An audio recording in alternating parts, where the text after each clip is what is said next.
Hello students, I am Rita Mishra. Welcome to my class. Today we are discussing about chemical reaction and equation. First of all, what is chemical reaction? Chemical reaction क्या होता है? The process in which new substances with new properties are formed is called chemical reaction. In chemical reaction, only rearrangement of atoms takes place between the reacting substances having different properties. For example, जैसे हम एक example लेते हैं, सबसे मान लीजिए कि हमारे पास ये ए प्लस बी है, ठीक है, ये क्या बना ए बी, ठीक। In this reaction A and B are reacting substance, A और बी क्या है, ये रिएक्टिंग सब्सटेंस है, ठीक है। और ए बी जो है ये क्या है, न्यू सब्सटेंस हमको फॉर्म हुआ है, ठीक।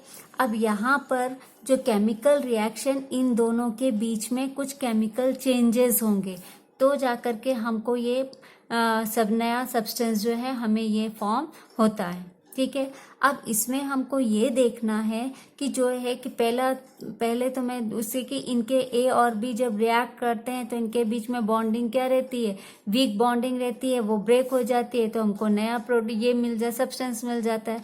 ये इस तरह से भी हम एक्सप्लेन कर सकते हैं, ये भी केमिकल रिएक्शन है। दूसरी चीज कि जब हम केमिकल रिएक्शन किसी भी दो सब्सटेंस के बीच में कराते हैं तो यहाँ पे क्या होगा, only rearrangement of atoms takes place between the reacting substance, है ना।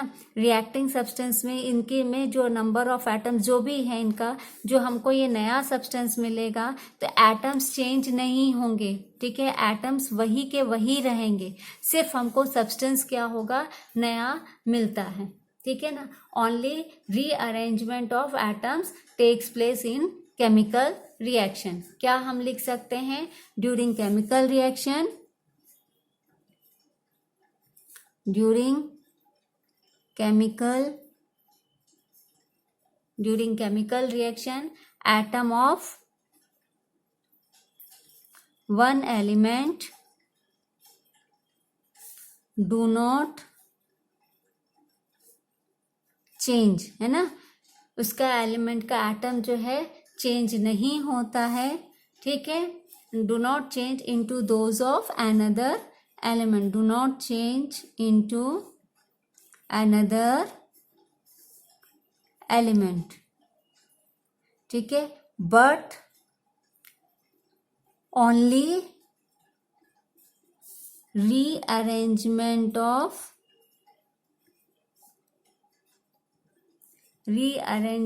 of atoms takes place in chemical reaction. Atoms takes place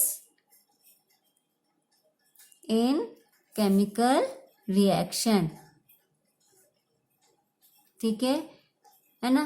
इससे क्या होगा कि जब हम केमिकल रिएक्शन करवाते हैं तो एक एलिमेंट का जो एटम है, किसी भी एलिमेंट का एटम्स जो होगा वो चेंज नहीं होता है ना, वो वही का वही रहता है। जैसे इस एग्जांपल में आप देख रहे हैं, जैसे मैंने एक एलिमेंट लिया है, बी एक एलिमेंट मिला है और जो हमको नया सब्सटेंस ए बी मिलता है, ठीक है।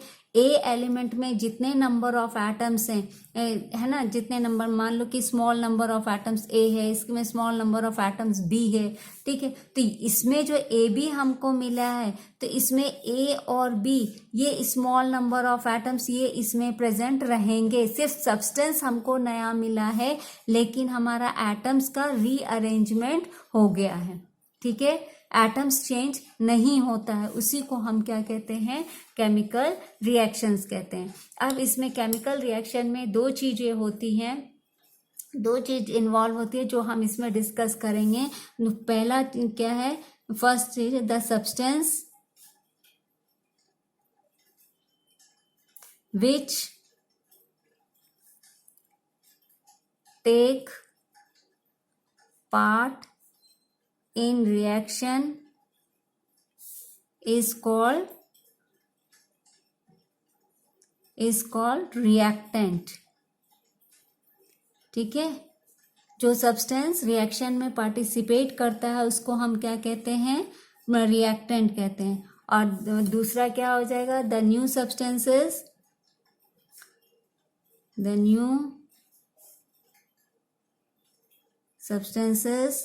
which are produced during chemical reaction is called, उसको हम क्या कहेंगे, प्रोडक्ट कहते हैं। वो क्या कहलाता है, प्रोडक्ट कहलाता है। ठीक है ना, कि इसमें क्या है, रिएक्टेंट किसको, जैसे इस वाले इसमें ऊपर जो मैंने एग्जांपल दिया है, इसमें ये क्या है आपका, ये दोनों क्या है आपका, ये पार्टिसिपेट कर रहा है, तो इसलिए ये क्या कहलाएंगे, आपके रिएक्टेंट कहलाएंगे। ये जो हमको नया सब्सटेंस मिला, ये क्या कहलाएगा, हमारा प्रोडक्ट कहलाएगा। ठीक है, किसी भी केमिकल रिएक्शन में दो चीजें होती हैं। The substance which take part in reaction is called reactant, the new substances which are produced during chemical reaction is called product. जो नया सब्सटेंस हमको मिलता है उसको हम क्या कहते हैं, प्रोडक्ट रहते हैं। आपको ये चीज हमेशा ध्यान रखना है कि केमिकल रिएक्शन में जो हमको प्रोडक्ट मिलता है, तो रिएक्टेंट में एटम्स जो भी रहेंगे, जब हमें प्रोडक्ट फॉर्म होगा उसमें भी वही एटम्स रहेंगे जो रिएक्टेंट में रहेंगे। सिर्फ हमको नया सब्सटेंस दूसरा मिलता है, उसकी प्रॉपर्टी चेंज हो जाएगी, लेकिन नंबर ऑफ एटम्स का रीअरेंजमेंट हो जाता है। मैंने ऊपर भी आपको ये एक्सप्लेन किया है। ठीक है, अब हम एक एग्जाम्पल देखते हैं, है ना। एग्जाम्पल देख करके हम इसको समझते हैं कि कैसे करके ये बनता है। मान लीजिए कि मैग्नीशियम एक एलिमेंट हमने लिया है। ठीक है, क्या लिया है हमने, मैग्नीशियम लिया है। ठीक, मैग्नीशियम, इसको हम किसके साथ करते हैं, ऑक्सीजन के साथ हीट करेंगे, है ना। ऑक्सीजन, मैग्नीशियम क्या है, रिबन लेते हैं हम। ठीक है, ऑक्सीजन हम फ्रॉम एयर, है ना, एयर से हमने ऑक्सीजन लिया है। ठीक है, इसको हम क्या करते हैं, हीट करते हैं। क्या मिलता है हमको, मैग्नीशियम ऑक्साइड। मैग्नीशियम ऑक्साइड जो कि क्या रहता है, वाइट पाउडर रहता है। ठीक है, ये हमें फॉर्म होता है। ठीक, अब मैग्नीशियम जो हमने लिया है, ऑक्सीजन लिया है, इसको हीट करते हैं, क्या मिलता है, मैग्नीशियम ऑक्साइड फॉर्म होता है। तो ये इसमें क्या है, ये क्या, ये दोनों क्या है, ये क्या है, रिएक्टेंट कहलाएंगे, है ना। और ये जो हमको मिला, ये क्या कहलाएगा, आपको प्रोडक्ट कहलाएगा। जो वाइट पाउडर हमें मिला वो क्या कहलाएगा, प्रोडक्ट कहलाएगा। ये एक एग्जाम्पल किस चीज का है, केमिकल रिएक्शन का है। ठीक है, अब यहाँ पर अगर हम देखेंगे, नंबर ऑफ एटम्स भी इसके चेंज नहीं होंगे, जो कि आगे आप इस चीज को एक्सप्लेन करूंगी मैं, है ना। तो नंबर सिर्फ एटम का रीअरेंजमेंट होगा। अब ये जो हमको मैग्नीशियम ऑक्साइड मिला है, ये इसकी प्रॉपर्टी से इसकी प्रॉपर्टी बिल्कुल भी डिफरेंट है। हमने ऊपर पढ़ा है ना, कि इनकी प्रॉपर्टीज क्या होती है, बिल्कुल ही डिफर हो जाती है। तो जो रिएक्टेंट की प्रॉपर्टीज है वो प्रोडक्ट की प्रॉपर्टीज नहीं रहेगी। इस रिएक्टेंट की प्रॉपर्टीज अलग है, इसकी अलग है, और इसकी प्रॉपर्टी इन दोनों से बिल्कुल ही अलग है। तो ये तुम्हारा क्या हो जाता है, मैग्नीशियम ऑक्साइड का एग्जाम्पल हमने लिया। अब जब हम मैग्नीशियम रिबन लेते हैं, ठीक है, अगर मैग्नीशियम रिबन आप लेते हो तो उसको हम पहले क्या करते हैं, अच्छे से साफ किया जाता है। अगर उसको साफ नहीं करोगे, क्योंकि मैग्नीशियम रिबन के ऊपर वाइट ये मैग्नीशियम ऑक्साइड की कोटिंग होती है ना। तो इस कोटिंग को अगर वैसे ही करके आप इसको हीट करते हो तो आपका magnesium oxide white powder form होगा, लेकिन रिएक्शन क्या होगी, बहुत ही स्लो रिएक्शन होगी। तो इसलिए स्लो रिएक्शन ना हो करके हम क्या करते हैं, उसको पहले क्लीन करते हैं, जिससे उसकी कोटिंग जो है सैंड पेपर से उसको साफ किया जाता है, उसकी कोटिंग वो रिमूव किया जाता है। उसके बाद उसको हम बर्न करते हैं। बर्न करेंगे तो वो खूब वाइट फ्लेम के साथ वो जलना शुरू होता है। ठीक है, उसको बर्न करोगे वो जलना शुरू हो जाएगा। तो वाइट जैसे जैसे वो बर्न होता जाएगा, वाइट पाउडर आपको फॉर्म हो जाएगा। तो वो वाइट पाउडर क्या रहेगा, जो हमें मिलता है वो क्या रहता है, मैग्नीशियम ऑक्साइड रहता है। तो ये एग्जाम्पल आपका किसका है, केमिकल रिएक्शन का एग्जाम्पल हो गया। तो ऐसे बहुत सारे एग्जाम्पल हैं। कुछ एग्जाम्पल्स ऐसे भी हैं जो कि हम डेली लाइफ में भी हमारे एग्जाम्पल्स हम देखने को मिलता है। ठीक है, अब एग्जाम्पल्स जो है, जैसे कि अब मैं आपको डेली लाइफ में बहुत से ऐसे कौन कौन से एग्जाम्पल्स हैं मैं आपको वो बताती हूँ, है ना।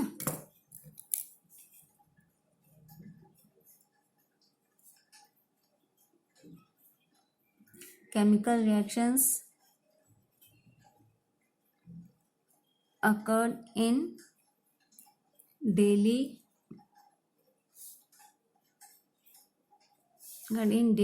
लाइफ, है ना। क्या क्या केमिकल रिएक्शंस होता है? सबसे पहले क्या है आपका?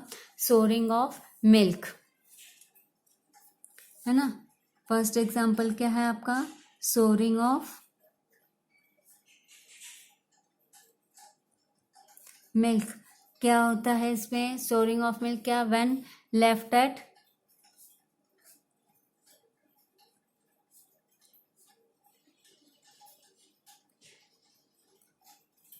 रूम टेम्परेचर ड्यूरिंग समर, ठीक है। दूसरा एग्जाम्पल है आपका cooking of food, cooking of food. Third example है आपका क्या? Formation of curd from milk, ठीक। नेक्स्ट एग्जाम्पल क्या ले सकते हैं हम? Digestion of food,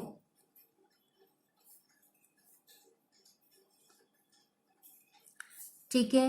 next example और भी आप ले सकते हो, राइपनिंग ऑफ फ्रूट्स, है ना, ripening of fruit, ripening of fruit, ठीक। और फिर आपका ये भी हो सकता है, क्या कहते हैं, burning of candle, burning of candle, ठीक है। ये सारे ऐसे बहुत सारे एग्जाम्पल्स हैं जो कि हम अपने डेली लाइफ में देखते हैं। ये सब क्या है? ये सब केमिकल रिएक्शंस हैं। सो फर्स्ट एग्जाम्पल जैसे देखते हैं तो सोरिंग ऑफ मिल्क, जब आप मिल्क को गर्म करके और गर्मी के दिनों में हम अगर उसको बाहर ही छोड़ देते हैं तो क्या हो जाए? रूम टेम्परेचर पे तो वो दूध क्या हो जाता है? खराब हो जाता है ना, खट्टा हो जाता है। उसको गर्म करेंगे तो वो दूध फट जाता है। फिर फूड को हम जो पकाते हैं, है ना, cooking of food is the another example of chemical reaction. Formation of curd from milk, milk में आप से आप कर्ड बनाते हो तो वो भी एक एग्जांपल है केमिकल रिएक्शन का। Digestion of food, ripening of fruit, ऐसे बहुत सारे एग्जांपल्स हैं जो कि हमारे डेली लाइफ में हम देखते हैं, है ना। ये सब एग्जांपल्स किसके? केमिकल रिएक्शंस के हैं, ठीक है। अब हम आते हैं कि केमिकल रिएक्शंस की कुछ प्रॉपर्टीज हैं, है ना, कैरेक्टरिस्टिक्स ऑफ केमिकल रिएक्शंस, है ना, कैरेक्टरिस्टिक्स ऑफ केमिकल रिएक्शन,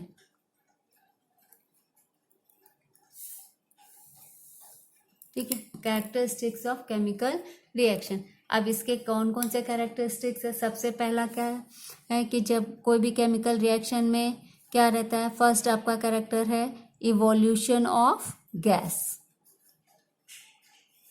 ठीक है। फर्स्ट कैरेक्टर क्या? Evolution of gas. Second character है आपका फॉर्मेशन ऑफ प्रेसिपिटेट, ठीक है। थर्ड एग्जाम्पल आपका देते हैं जैसे चेंज इन कलर, है ना, change in colour. Fourth example है change in temperature, change in temperature, sorry, ठीक है। फिफ्थ प्रॉपर्टी है आपका क्या? Change in state, change in state, ठीक है। अब यहाँ पर जो केमिकल रिएक्शन के जो कैरेक्टरिस्टिक्स हैं, जो भी हम केमिकल रिएक्शन कराते हैं उसके क्या क्या कैरेक्टरिस्टिक्स हैं? उसके कैरेक्टरिस्टिक्स हैं evolution of gas, formation of precipitate, change in colour, change in temperature and change in state, है ना। तो किसी भी केमिकल रिएक्शन में जब आप उससे नया सब्सटेंस फॉर्म होते हैं, नया सब्सटेंस जो फॉर्म होता है तो उसमें ये सारी चीज, ये सारी प्रॉपर्टीज हमको देखने को मिलती है। कुछ भी रिएक्शन करवाओगे, है ना, दो सब्सटेंस को लेके करवा रहे हैं तो गैस का इवोल्यूशन होगा, है ना, या नहीं तो हम करवाते हैं एक एक करके मैं आपको ये सारी प्रॉपर्टीज को एक्सप्लेन करूंगी, ठीक है। गैस का इवोल्यूशन होता है या हमको कुछ चीज मिलता है, जो नया सब्सटेंस मिलता है वो किस फॉर्म में मिलता है? प्रेसिपिटेट के फॉर्म में होता है, या उसका कलर ही चेंज हो जाता है है ना, या टेम्परेचर को हम चेंज करने से हमको वो प्रोडक्ट फॉर्म होता है, या उसका स्टेज सॉलिड था तो वो लिक्विड में कन्वर्ट हो गया, है ना। तो ये सारी क्या है, कैरेक्टरिस्टिक्स है आपके केमिकल रिएक्शन में। ठीक है ना। अगर आपको ये वीडियो पसंद आया है तो प्लीज इसे लाइक, शेयर एंड सब्सक्राइब जरूर कीजिएगा। अपने क्वेरीज कमेंट बॉक्स में लिखेंगे। Thank you.